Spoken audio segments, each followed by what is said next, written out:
I was standing on a balcony in Santorini, the sea glowing gold under the morning sun, when my world collapsed. It started with a phone call from Mrs. Halley, my old neighbor back home.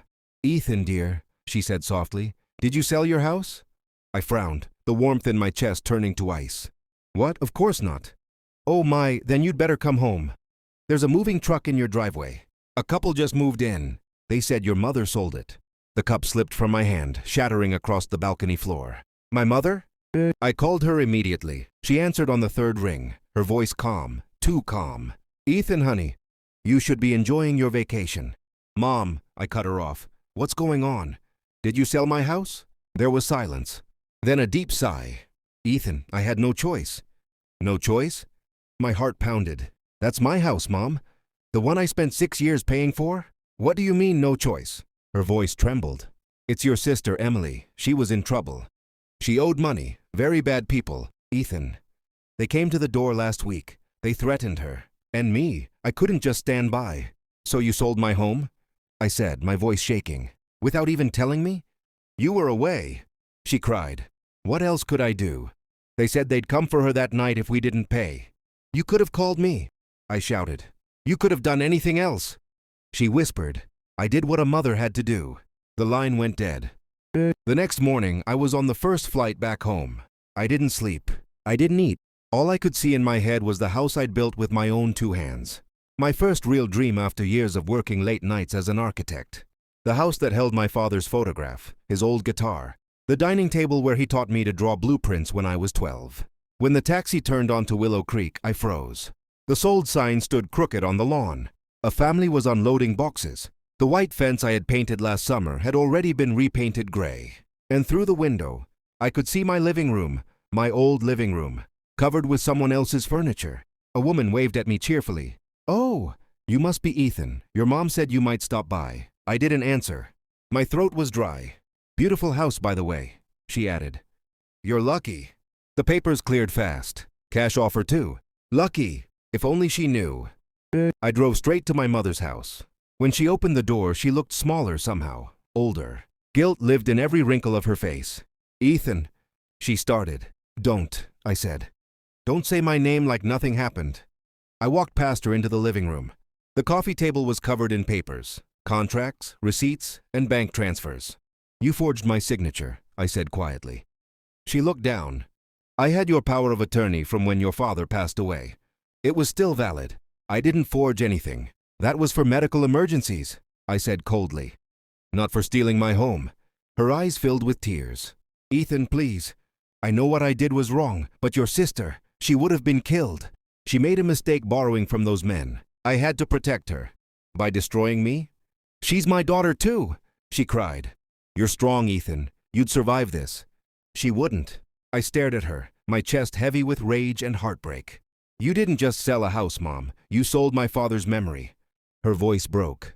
"I thought your father would understand." "No," I said bitterly. "Dad would have called it what it is. Betrayal." I found Emily upstairs, sitting on her bed with her face buried in her hands. She looked up when I walked in, eyes red and swollen. "Ethan, please don't hate me," she whispered. "Tell me the truth," I said.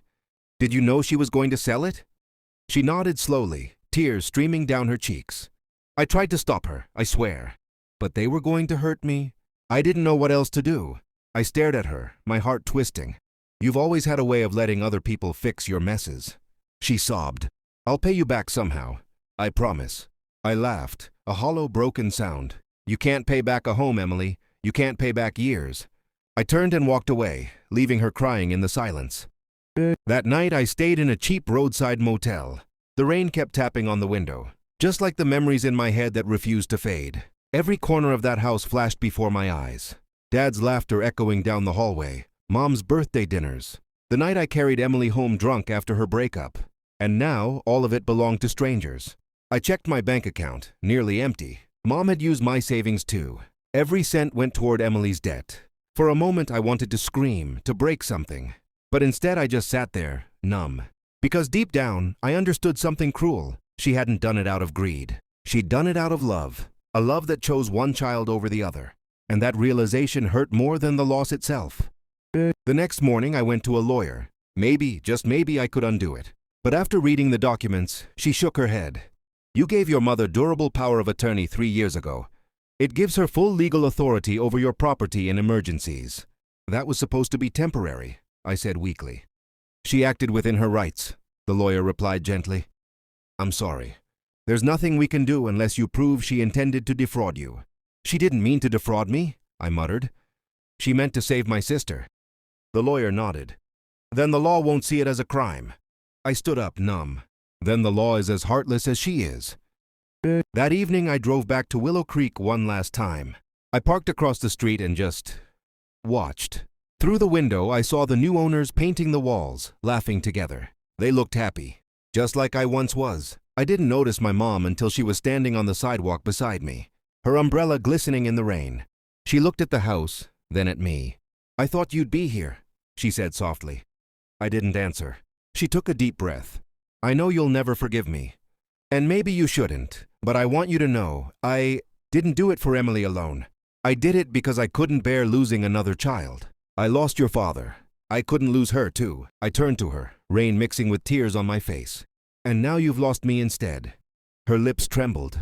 If that's what it costs to keep her alive, I'll live with it. I stared at her for a long time. The woman who raised me, who once sewed my school uniforms by candlelight, now felt like a stranger. But behind those tired eyes, I saw the same love that once tucked me into bed every night. It wasn't evil that made her do it. It was desperation. The next morning I left town. No note, no goodbye. Just silence. I needed to start over. Somewhere no one knew my name. Where I could build again. Not for them, but for me. A week later, I got a letter in the mail. No return address, but I recognized her handwriting instantly. Ethan, you don't have to forgive me. I just hope one day you'll understand that a mother's love isn't always fair. It isn't always right, but it's real. I'll never stop being proud of you. I'll never stop missing you. Love, Mom. I folded the letter and stared out the window. Maybe one day I'd forgive her. But not today. Today I had to learn how to live without the people I once called home. Because sometimes the deepest wounds aren't made by enemies. They're made by love.